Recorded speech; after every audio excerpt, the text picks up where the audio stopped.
to the music scene. Show lots of love for the community. With great advice, I know who I should go see.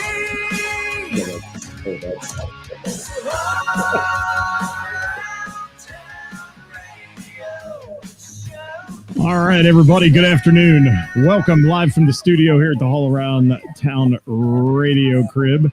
Good to have you with us today. We are live at noon with some great folks that are going to entertain you here for the next few minutes. Let me welcome to the stage, if I can, today. Let's see if I can get this all right. We have down there on the bottom, Mike Reeder from Mike's Music in the Village Theater. I've got Rob Olsen from Hofner Guitars. And ladies and gentlemen, welcome to the program, Rock and Roll Hall of Famer Tom Petersson from Cheap Trick. Thanks for joining us today, guys. Thanks for having us. It's good to have you with us, man. We're going to have some good talk. If the dialogue before the show is any indication, we're going to have a good time today. I want to get started, though. And for those that are watching, some of you are going to be watching after we're live and all that. You can drop comments in there. Rob will watch the comments, and he'll pick up on that. Let's get into this, though. Let's chat for a minute about Tom. I'd like to kick it off with you and a little bit of history. You've been in Cheap Trick since you formed that band in 1974. That sounds right. Yes, Robin, Rick, Bunny, and myself. So, what was it like to rise to fame? You rose to fame quickly, right? Pardon me. I'm sorry, I couldn't hear that. You rose to fame very quickly. No, we did not. Not really. We had we got our first record deal in '76, and our first two albums came out in '77, and we had no success up to that point. Third album came out in '78, no success.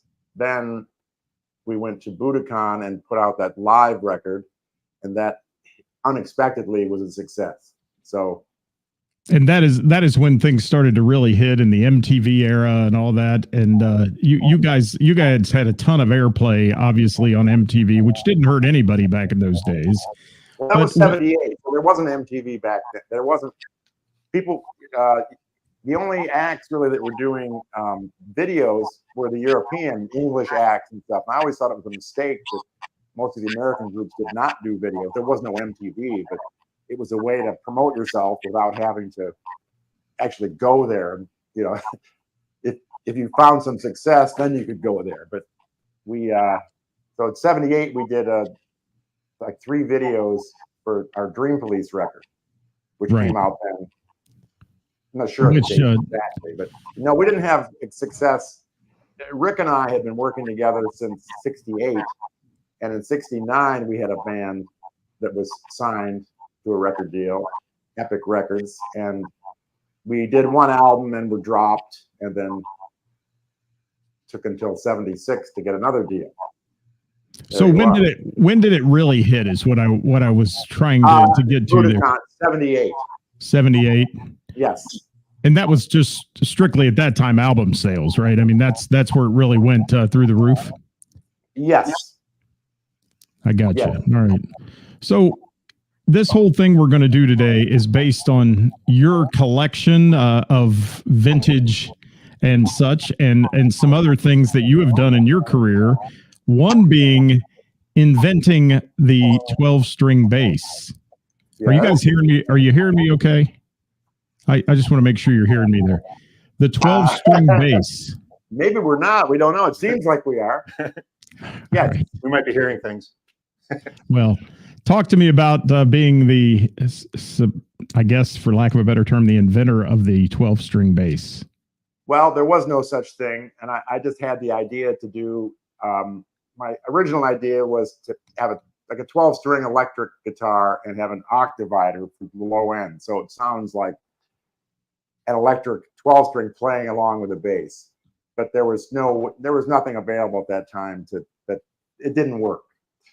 So my friends had a record shop a music store outside of Chicago, and Northern Prairie Music. It was Paul Hamer and Joel Danzig, and they were about to start a guitar company, Hamer Guitars. And I said I had this idea for a bass, And I told them about it, and they thought it was ridiculous, but they did it anyway.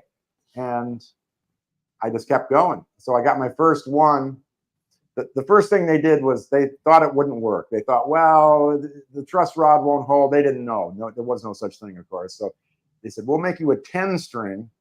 And then when you realize that doesn't work, you can take the 2 strings off and you'll have a normal 8 string. It's like, no. So anyway, they brought that bass out. We were touring with Kiss, brought it out. I started playing it from that moment on. And then they heard it and they're like, oh, you're right. So then they made a 12 string for me. So that's how it is. So the first one was actually a 10 string, but that was they were trying to hedge their bets. They thought the neck would fall off or something. They didn't know. I didn't either, but I didn't care. I wasn't the one making it. So. And Mike, I'm going to get to you in just a second, but Rob, I want to ask you a question up there. You're in this undisclosed location right now. Yes. So what are you sitting amongst here? I see all this stuff around you. Talk about it for a minute for me. You're seeing about 0.001% of the cool factor in here. There's loads of guitars and basses, a lot of Hofner stuff, 12-string basses, vintage basses, amplifiers, memorabilia. Tom has all of his clothes from the stage from early on, I guess, still. That's right. I've got stuff I even bought in London in 1968. Needless to say, they don't fit. And Rob, you were telling me about a poster. Most of that stuff now. That's right. It fit him, but not me. Sorry, Rob, you were telling me about a poster that is in this collection that showed Cheap Trick being at the top of the bill, and then all these artists underneath. You want to mention a few of those artists that were opening for Cheap Trick? Yeah, we're actually bringing the poster over right now, so everybody can see it. But yeah, that's the one. Yeah, the bigger acts are the ones that we opened for. Right. But this is pretty cool. What's that? Oh, okay. Oh, there we are. Nuremberg, 1979. So this was after Budokan, obviously. Yeah. That's after Dream Budokan Police. helped out a lot with that. Otherwise, we'd be way down here. You see that fine print there? So if you look at some of that, it's just amazing to me the people that you have shared a stage with and played along with and so on over the years.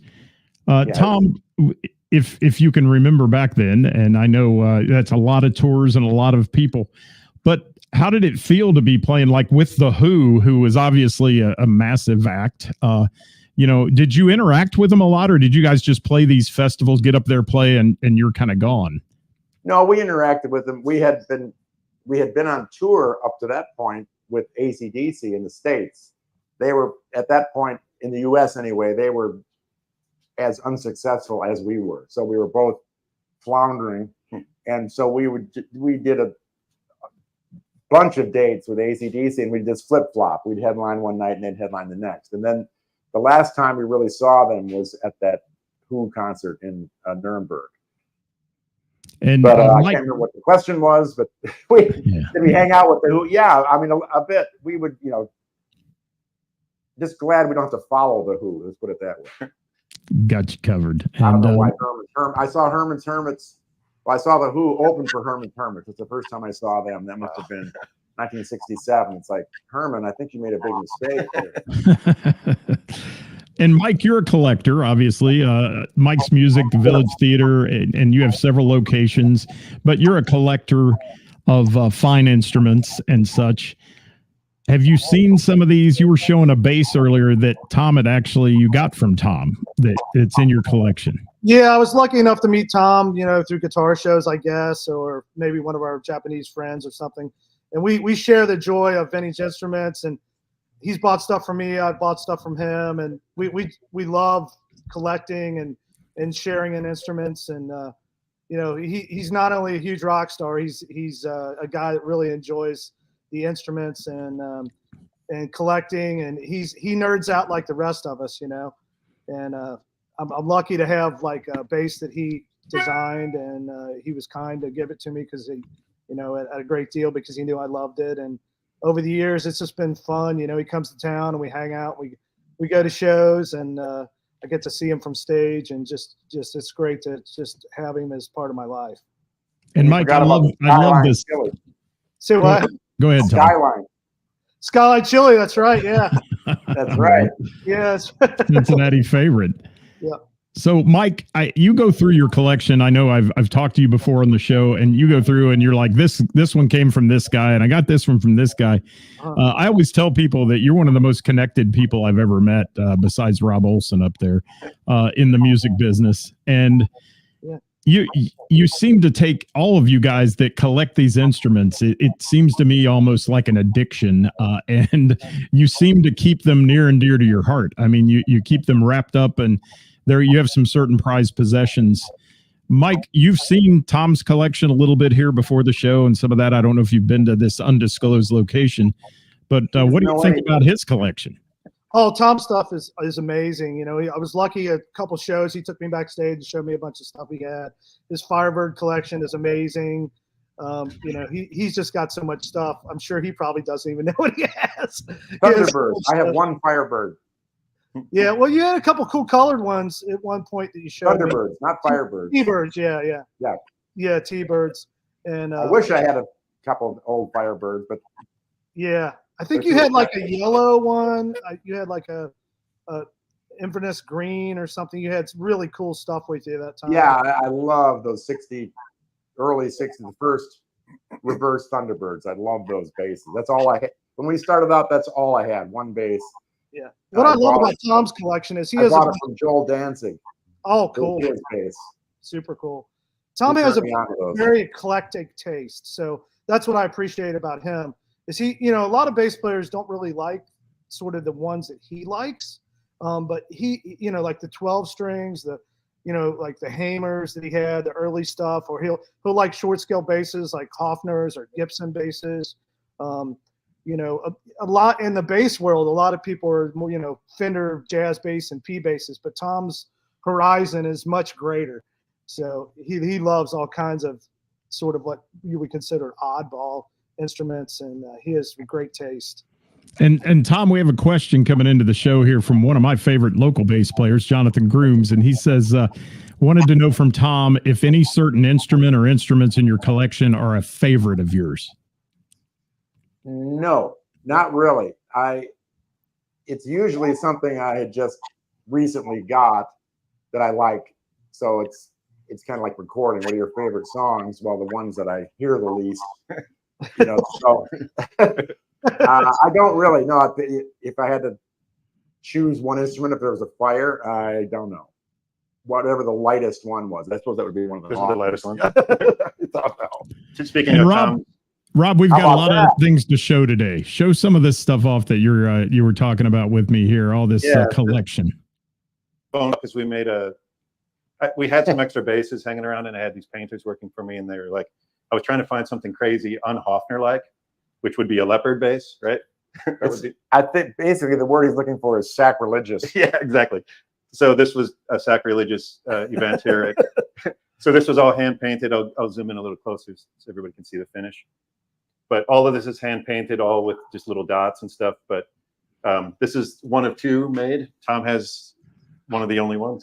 So one of the only ones. Only two. But they can't be the same because it's all hand done. Right? That's right. And then plus your pickups are close together, the cavern spacing. Yes. Tom prefers the spacing here. Just you get a little more bass in the sound, I guess is why you like it. I just don't like bridge pickups. Yeah. So anyway, it's a cool finish. Except on guitars. I'll show a Union Jack here real quick too. Oh. I'll let you show it off. All right. You can tell the details. I got this from Rob too. Yeah. So I don't know if you have that picture of Paul McCartney, Scott, that I sent, but maybe you can put that on the screen. But I think this is around 2006. Again, I had somebody working for me that said, let me paint a Union Jack. He did another famous band's Union Jack for another company, but he was employed by me. They should remain nameless. Is that what they should? Right. Yeah. I could say it rhymes with something, but it would. No. It's all right. Anyway, so so we made this bass after the guy convinced me to make one, and I wasn't sure about it at first. I'm like, yeah, okay, whatever. And he made it, and I sent a picture to Tom. I think you saw it at NAMM show, actually. Yes, I saw it in person. Yeah, and then it's now part of Tom's collection. But then years later, we ended up making one for Paul McCartney for the Jubilee concert. And I think Scott has a picture here coming up, but it's the Queen, Prince Charles, Annie Lennox, Elton John. Everybody was at this event. So I couldn't make it that day. You couldn't? I'm sorry. But this was the first base prototype of that Union Jack, and it became kind of a famous base. But Tom is the first famous Union Jack player, and still has it, which is happy to see. And it's blue. Blue in the back, yeah. And Rob, those pictures are up on our page. We're having trouble getting them to come into the feed here right now, but if I get that accomplished, we'll pop those up there. But they are on a post on our page right now for people to see if they want to go to that after the show is finished. Well, this base Tom inspired the base being made for Paul. The idea came from seeing Tom's base. Could you get Paul to sign this for me? I'll see what I can do. Yeah, good luck with that. Yeah, exactly. Yeah, you never know. You never know. Mike Reeder, what do you think about those, man? Let me unmute you here. I was getting some noise from you. What do you think of those? Those are super cool. You know, I dig them. And how many Hofner bases do you have, Tom? Do you know?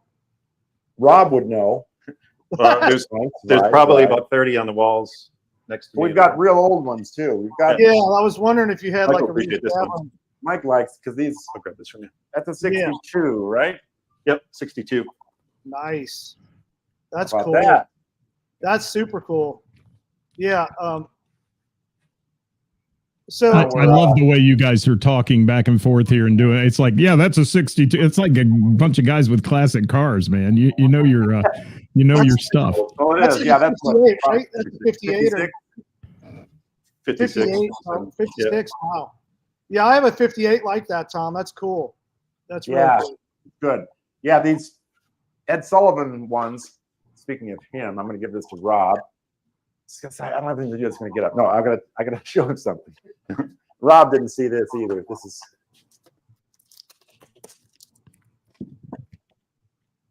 So they kind of refer to these as the Ed Sullivan base. Oh yeah, McCartney specs, but there's Ed Sullivan with the Beatle wig on. 1965. Get the glare out. There we go. Love it. There he is. He looks good like that. I don't know why he didn't continue with the wig. His really big shoe. I don't know. And I have his autograph. Nice. How about that? But anyway, those bases are hard to find because, well, as Rob knows, they weren't successful when they started out. I don't even think they were in their catalogs or anything. So I don't know if they sold 5 of them or something. Like 30 of these made roughly. Yeah, so it was pre-Beatlemania, so they weren't popular. So there's hardly any around. You never see them. Before the Ed Sullivan show, a lot of the numbers were like 30, 10, 7. And all of a sudden the Ed Sullivan show happened and it turned into the thousands and they couldn't keep up. So that's wild. That's right. They thought somebody was pulling a prank. And he got in the office and they had all these 5,000 orders for this base that no one ever wanted before. It shows you how powerful that show was, right? Yeah. Yeah. And Rob, why don't you mention too, for those that don't know you that are watching today, what you do with Hofner? Just if you can for a moment. We all want to know that. What do you do? What is the backstory here? I take out the garbage. I polish guitars. Coffee. Yeah, great. Actually, so 1998, I was employed as product manager, and in 2004, I ended up buying the company with 3 other partners. Unfortunately, I'm not one of the owners of Hofner anymore, but I'm still employed, which is great. As far as my title goes, it's sort of everything. I deal with artists, I deal with reps, I deal with stores, I deal with some product design, I deal with Tom, I deal with Mike. So I'm going to Vietnam soon, go to Germany a lot. So I travel all over and kind of it's a small company. There's about 100 people making instruments in Germany. And then we have factories in Asia as well. And I basically manage the North America business for Hofner, as well as other brands too. But today we're talking about Hofner. There you go. All right, let's change gears for just a minute. Let's talk about this YouTube series you guys are doing as well. I want to hit on that because I find that to be very interesting. What you guys are pulling off here. Do you want to explain what you're doing? The way I can explain it is, it's really Rob and Brett. It's classic. This wasn't my idea. I'm not going along with these guys. So Mike Reeder thinks it's a great idea, and he wants me to. I do think it's a great idea. So you have to tell me what it is because I don't know. Maybe I'll just show. Yeah. I'll just follow the guy with the flashlight. Tell me. So why I'm here today in this undisclosed location is we're doing a YouTube series, and I'm sort of the Hofner guy today. So we're going to go through his roughly 30 instruments and just kind of talk back and forth about, where did you get this one? And then he'll ask maybe, how did you make this? Or I'll ask, or can I get another one? Yeah, can I get it? Can I get two more? Yeah. And just various questions about the instruments. But I think the plan for Tom is for the YouTube channel to have similar stories about all of his different collection and sort of document his memorabilia and his instruments. So it's documented on camera, and also the fans and players can see all the cool stuff in here. Again, you're seeing like 0.001, maybe less than that, % of all the cool stuff in here. And that's enough. That's enough. That's a teaser. It's a teaser. Yeah. So the plan is to have a YouTube series with his memorabilia, guitars, other memorabilia. And then we're trying to twist Tom's arm and coming to Cincinnati to do a live show. But we're in the early talking stages and twisting stages. But yeah, have him at the Village Theater. And at the Village Theater. Yep. Have all the guitar They're nerds. trying to make it sound great, and they're twisting my arm, so I'm just gonna go along with whatever they say. All right, sounds awesome. I think that sounds like a great plan, actually. And just So a little live show where we bring some around talk. instruments and memorabilia and just talk in front of a live audience at the Village Theater, and answer questions and look at cool guitars and sort of a meet and greet chat. And your store will be open, right, Mike? It'll be open. That's right. We'll hang out, Tom, and we'll bring out some cool stuff that we have shared in the past, and some of the. Well, you know what? You said ask how we met. I remember because your shop, which is still there, I think, is next to that little theater. Yep, that's right. Yep. And so we go to this theater in Cincinnati, and there's this great vintage guitar store right next door that never happens. So from that point on, we were friends. Yeah, that's right, man. And I remember one time you went to the Nashville Guitar Show and they wouldn't let you guys in. It was like a Friday, and I had to go tell the promoter to let you guys in. They were like, "These guys want to come in, and it's not open to the public." So you should let. It was you and Rick. So you should let these guys in, man. That's funny. They wouldn't let you and Rick into the show. Oh yeah, Nashville Guitar Show. Yeah. Well, we didn't have proper passes. Who's the guitar player for Living Color? Vernon Reed. My pass was Vernon Reed, and Rick's was Bonnie Raitt. And neither was believable. That is hilarious. So you got us in. I didn't remember that. Yeah. I went up to the promoter because they were, older gentlemen that probably weren't familiar with you guys. So. And Tom, I have another question for you. But that's a good story. But the part about the passes was true. We always get them at the we don't have any passes left here. Vernon Reed can't make it.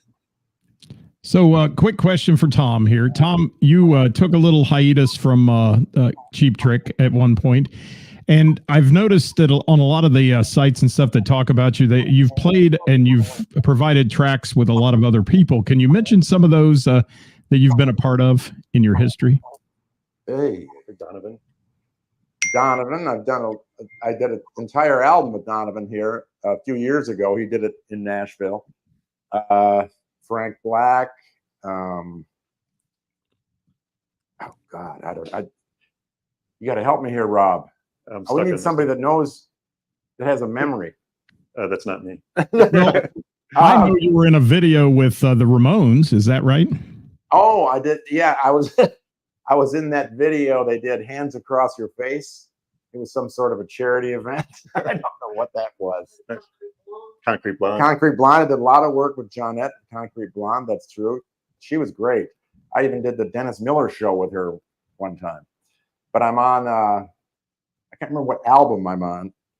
But I went in and just did. I'll just do a couple of songs, and it was going so quickly that she said, "Well, look, you can't just do every song. I'm the bass player, so I'll just, you just do about 8 of them." All right.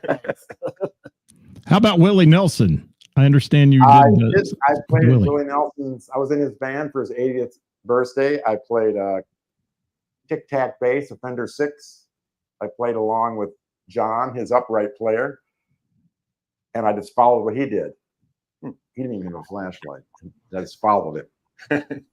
So I like that term. Follow the guy with the flashlight. I'm forgetting some good people, but Tom, when you were on tour with the Who, did you ever hang with Keith Moon? with who? Keith Moon. Did you ever hang with Keith No, Moon? we were not on tour with the Who. No. Keith was dead then. So no, Really? we only met Keith and Pete early on, like in '76. Yeah. We were recording, and we saw them in an Indian restaurant. They came in, and the app was like noon, and Keith Moon was made up like maybe he had just done a TV show, but it was like, whoa, what the hell? So dressed up. He was all, yeah, I know it's really weird, but so no, we didn't tour with the Who. Okay, I thought on that poster it said the Who that you guys played that show. The Who, but that was just one off. I gotcha. Cool. And Tom, are you still touring? You still touring today? And you're out there and about. How many dates are you doing a year? I don't know. I would say 100. So still very busy. Pretty busy. It sounds like a lot of traveling, I'm sure. It never ends. The tour never ends. Yeah, there's no proper tour. We just kind of go back and forth. The never-ending tour. Well, yeah, that's like everybody anymore. It's their last tour, and they keep going for 100 years. So, well, it never was our last tour, or it always was, I guess. yes. Nobody ever thought we'd get anywhere, so it was always like, hurry up, get it over. Do you enjoy playing the venues now today that you're touring in? Are they more intimate than they were back in the day when you were playing the bigger arenas and such? Well, no. It depends on, like, we're doing dates now with Def Leppard and Journey. So those are all stadiums. So that's right. The furthest thing from intimate there can be. And what do you prefer, I guess? We do all sorts of things. We'll do private shows. We'll do, theaters. If we're on our own, we mainly do like theater size. We're not the Rolling Stones or anything. So us headlining a stadium is not going to happen. This is pretty neat. Back in '97, before a gig, Tom lent me his trench coat. He said I looked cold. He said I looked cooler. Cooler. Sorry. Back in '97. Okay. I wondered where that trench coat. He still has it. He wants now to you're being called a fashion icon. He's a fashion icon now as well. There it is. How about that? So, do you prefer the bigger stadiums to the smaller, intimate shows? I mean, that was really what I was trying to get at there. It depends on prefer it for what reason. There's different reasons you do those. There's more money in the big shows, and the indoor smaller ones are better. So, in my opinion, playing outdoors is never the greatest acoustics. I never thought that was any good, but what do I know? But it's, in a theater or something, or a really great acoustic indoor show is great. You're not outdoor, it's not 200 degrees indoors, and unless you're playing the Cavern Club in Liverpool, it's. I prefer the theater. That's always better. For an audience too. I mean, really, a stadium, please. I mean, what the hell? I don't even want to go see a baseball game in the stadium. Right. I've never been to a stadium show. I have to agree with you. I don't think the stadium shows you connect with the artists as well or any of that as you do in the small. You can't even see the audience. It's like doing a puppet show. Like, oh, there's somebody out there. Oh, yeah, great. All right, Mike or Rob, let's pick Tom's brain here a little bit. Anything you guys have for him today that you want to ask? I want to circle back on the 10-string real fast. So that doesn't add up. I'm not good at math, but it seems like some of them have 3 and some have 2. Did they only give 3 strings on the G and the D string, Tom, on your 10? Yes. That's what it was? That's correct. Okay. Cool. So you still have that bass? But I'll show you. I don't have that bass. Oh. But the one they followed it up with, Hamer, was, I love this double cut junior look, so that's what they made for me. So cool. So that was my idea. I never liked the split headstock. I like more of a old school Gibson style. But anyway, there you go. But anyway, so that when they decided to stop the 10-string because the 12-string worked, they made me one of these, but Joel added this quad section.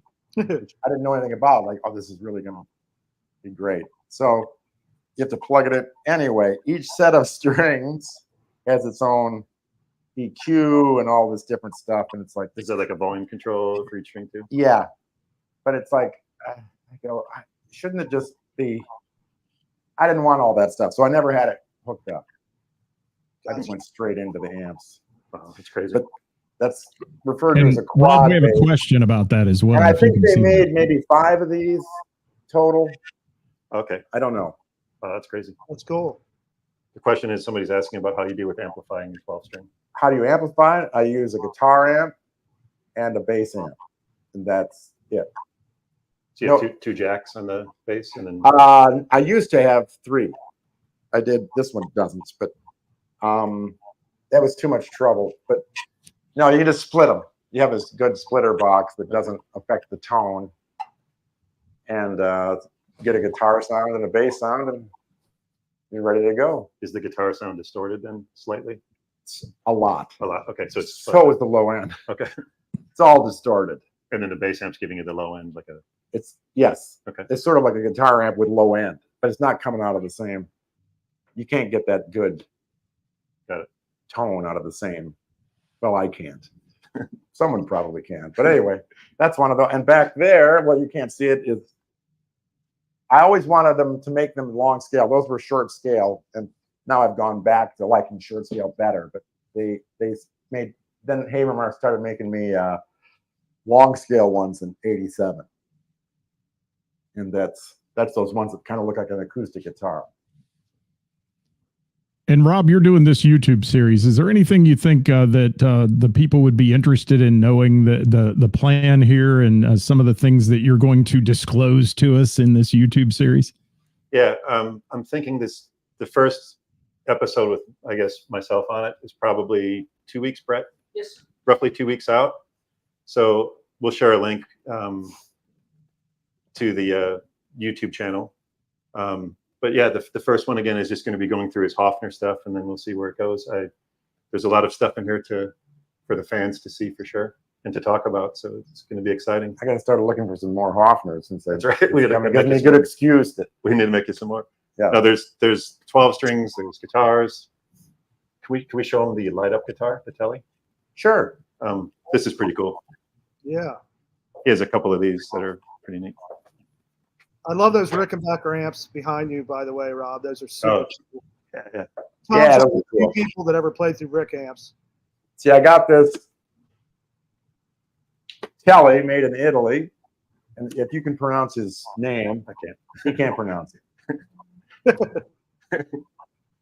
Anyway, I thought this is cool, and That's super cool. Nice.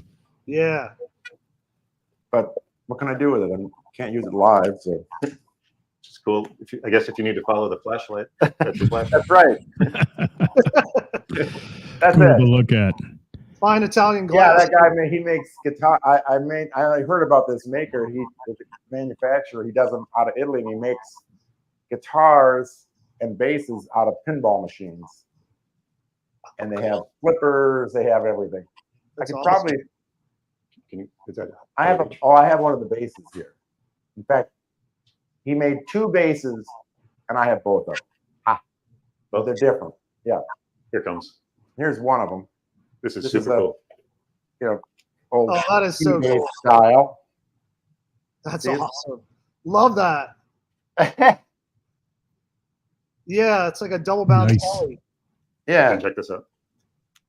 and it lights up too. You probably can't tell if it's dark in here, but he's got the bumpers on here. The guitars have flippers. I don't have a guitar here. Well, that other one is that little Tiffany glass one. But anyway, That's- it's like an old P bass. Yeah. Cool, right? Yeah, really cool. There you are, sir. Tom, do you have a favorite in your collection or just a prized possession? I know we mentioned that earlier, but is there No. anything that is so prized that, you want to put it in under lock and key under glass or something? No, This pick.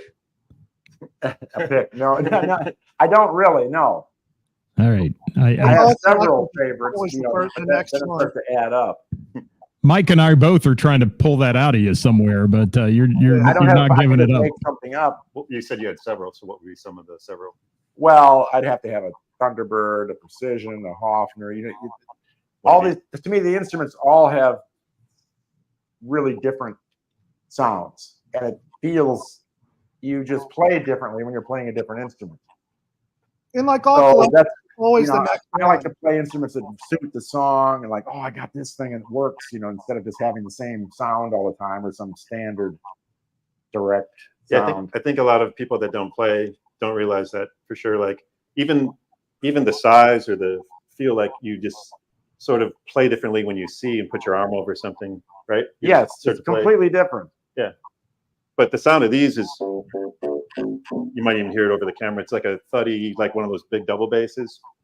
And so there's probably, what would you use this sound for? Like a ballad or well, yeah. In fact, I do. If we do acoustic shows, I'll use a Hofner because they got that. And what I didn't realize that a lot of the reggae guys use these basses because they have that thick thud. Yep. And no other bass sounds like that. Yeah. In fact, most of them just passed away in the last year or two, but I was fortunate to deal with all those guys. Yeah. I don't know who used what, but it was like, they've just got this cool sound. And, but then like the Thunderbird, what would that be? The Thunderbird is more like that's a completely different sound. That's like a grand piano. Yeah, rock and roll. Thunderbird, they have brightness. They're, and one of my favorite basses are Fender Precisions. They have that grand piano sound. You can make them sound like almost anything, but they just, they're great. I love P basses and Thunderbirds and Hofners. They're all different. Rickenbackers too. They sound completely different, and they all play differently. So you just have a different style when you play a different bass for the same song. Like when you hit the string, it pretty much dies in 7 seconds or something. They don't have sustain. Right, exactly. Where the grand piano analogy is, you hit the note and you can go to lunch, come back and it's still ringing and it's clear and clear. Yeah, it's a complete. Yeah, you can't get. Yeah, this is a thud, brightness, but it has its use for certain songs, and then like Tom said, the other one has that punch and sustain, and then your 12-string has. What would you? How often do you record a 12-string versus 4-string, by the way? Usually 4 strings. Usually 4 strings because of they in the studio, because of overdubs and what if you start putting pianos and certainly guitars and stuff, it takes up I don't need to take up all the space. You do it with other instruments. I do a lot of doubling of my bass parts with a piano and a guitar, so that's basically the idea of a 12-string bass. So like 90% of the time it's a 4-string, or? Yes. Okay. Yeah. Interesting. The 12 strings, I use it live. That's all I use. One bass all night. Because it just fills out that with a small group live, so there's a lot of space to fill. And we want it to sound huge, like a little mini orchestra sort of. But that's what I was going to ask. I was going to ask, how many basses do you go through in a show? Because and that's interesting to hear, because so many artists you see today, they've got this rack of basses and guitars that they change out throughout the whole night. So you're just saying you have one, you feel comfortable the whole show with it. Yeah, that's it. And I have one backup of the same, because it's a 12-string bass and you can't get them anywhere. So, one time our truck broke down, and we were in Montreal, I think, and it was the one time we were opening for Pearl Jam, and he had a 12-string bass. Of course. I'm like, wow, great. Wow, so it worked out. Well, that's funny. He had the 12-string because of you. That's true. Yeah. And that's a big part. That's on all their records. Their sound is the 12-string bass on the records. Sometimes you can hear it. Well, the thing is, they sound great when there's a lot of space, like for heavy, slow songs, and once you add all a lot of guitars and all this stuff, then there's no real need for it. All right, Mike, what else do you have for Tom today? Anything? Well, I'd just like to add that having played those basses, Tom's basses, that they're not easy to play. So he's an amazing bass player. It's to see him play those basses the way he does it's quite impressive. So There's one right there. he doesn't have gigantic hands either. Like, yeah.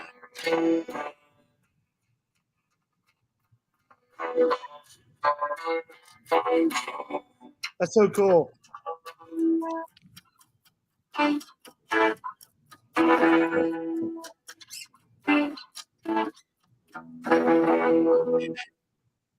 Yeah, man. I like There you distortion. have I like feedback. I like piano sounds. I like all the stuff that engineers hate. Do you send the guitar just the guitar amps just get the high strings, Tom, or do they get the full low strings? You can't- The full, yeah.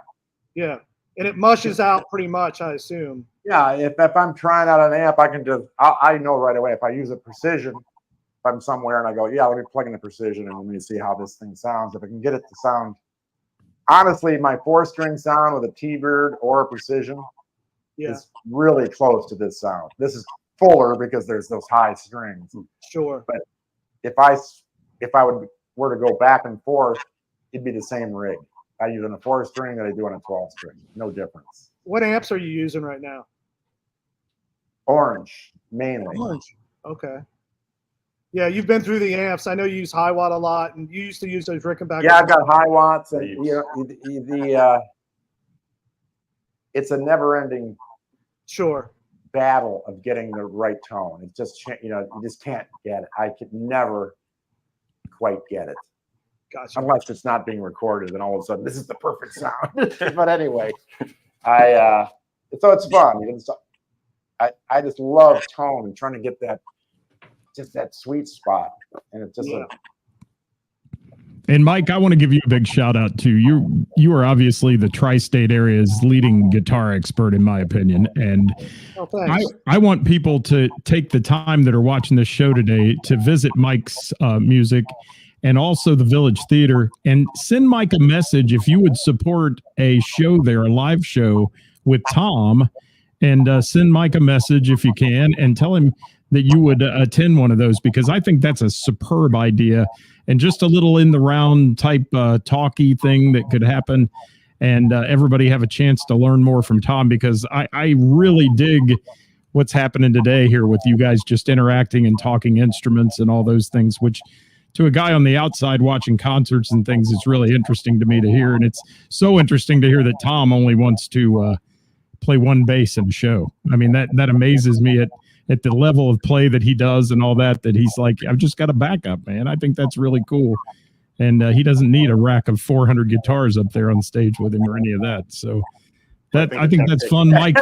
Who does that? Oh, well, it takes a back all night to tune that one bass for the 12 strings. Well, these things, it doesn't even get tuned during the show. Nothing. It stays in tune. This thing will be on a flight. You'll take it off a plane, and it'll be in tune. That's amazing. It never gets tuned during the show. And a funny story, I did a show with a band who's now headlining out there, and I won't name them, but when they were brand new and they rolled up in a van with a trailer with one tire on it and all that stuff, and had to borrow guitar strings from another band because they were so broke. And now I was at a show the other night with them, and this guy's got people, they brought him 20 guitars out. I counted throughout the night the guitar change outs of different guitars that he was playing throughout a show that only did 28 songs. So, I mean, it wasn't it was kind of funny that happened, and how some people get wrapped up in so many different instruments for different tone. And you're just sitting there saying, man, I play all my songs on one bass. And that's like amazing. The drums, it's the same set of drums all night. There's no reason. You got the bass and drums, you might as well have that sound locked in. You start switching basses, and it's crazy. But they have 6 pianos. They switch. Yeah, right. Rob, what else do you have for Tom here before we have to go today? What year did you come up with the 12-string idea? Well, I met Paul and Joel in Rick and I were living in Philadelphia. Rick and Bunny and I were living in Philadelphia, and they came to visit Rick. So it was 72. Here's another question. By the time I got my first one in 76. So where did you took live? them that long to get it together? How many places have you lived in your life? You started in Rockford and then Wisconsin? I grew up in Rockford, Illinois, and I left there like in 71. And so I lived all over the place. England too? No. I didn't live in England, but I lived in Germany, Netherlands, New York City, Los Angeles, Lake Geneva, Wisconsin, That's right. Chicago, Illinois. Anyway, a lot of different places. Yeah. And where are you now, Tom? Nashville, Tennessee. Man, how many people have I interviewed that have said that's their location? It's a big place. There's a lot of people living there. There are. Yeah. So, Tom, I have one question. If the people that follow our little show here know that I ask one question of everybody we interview at the end of the show, and it is this. If you could take the stage with anyone, past or present, that's like your bucket list item to play with on stage, who would it be? Well, come on, Jimi Hendrix. Say no more. All right. And you saw Jimi Hendrix live? I did see Jimi Hendrix a couple of times, right when he first started. And I saw him in a bar in Madison, Wisconsin. And it was unbelievable. That's why you play bass, right? That's exactly why I play bass. Once I saw him play, I go, okay, I'm giving up guitar, and I'm switching to bass. That's so. Well, thank Tom, you. do you have anything else to share with those watching today? Anything you want to say? Anything you want to jump in? Cincinnati Skyline. Well, no, what? I have to ask Mike. Skyline, and what's the other one? Dixie Chili and Yeah, Gold Chili. Star. Dixie and Gold Star. Okay, I don't know what that. They're both the same to me, but that's. They're not the same, Tom. No, they're not. I'll agree with Mike on that one. Go try them both. Well, That's fellas, fair. I appreciate you being with me today. It's been a great talk here. I've enjoyed so much listening to you guys go back and forth. Mike Reeder, Mike's Music in the Village Theater, open jam every Wednesday night there with a different host. It's an awesome venue. Go check out Mike's store. I'd love to do a live show from your store, Mike, someday too, and we'll sit around and chat. Anytime. That'd be wonderful. And Rob, you're a great human as well. Thank you so much for being with us, and enjoy your little YouTube thing here with Tom. I think that's going to be excellent. I look forward to watching that and learning more about the collection that you've told me about. If you want to see those pictures, guys, that Rob was referring to, they'll be on our page, so go check them out. The Paul McCartney bass and such, that'll be on there as well. And Tom, thank you so much for joining us today on the program. I can't thank you enough for being part of this. Well, thank you. It's been my pleasure. Thank you. All right, boys. fellas, Thank you all. we are out of here. Anything else? Anybody before we go bye-bye? I got a real quick one. Thursday, we're shooting the first Live at the Village TV show with Noah Wotherspoon Thursday night. So Perfect. make sure to come out to that, folks. Noah is a beast. He is. Small but mighty player, Noah Witherspoon. 7 o'clock. Yes. Thank you guys so much. We'll see you next time, everybody. I'll be back tomorrow live at 5 with who's playing out in the tri-state, the best musicians and venues, and where they're playing for the weekend. Thanks for watching, everybody. Until next time, bye-bye. Thank you.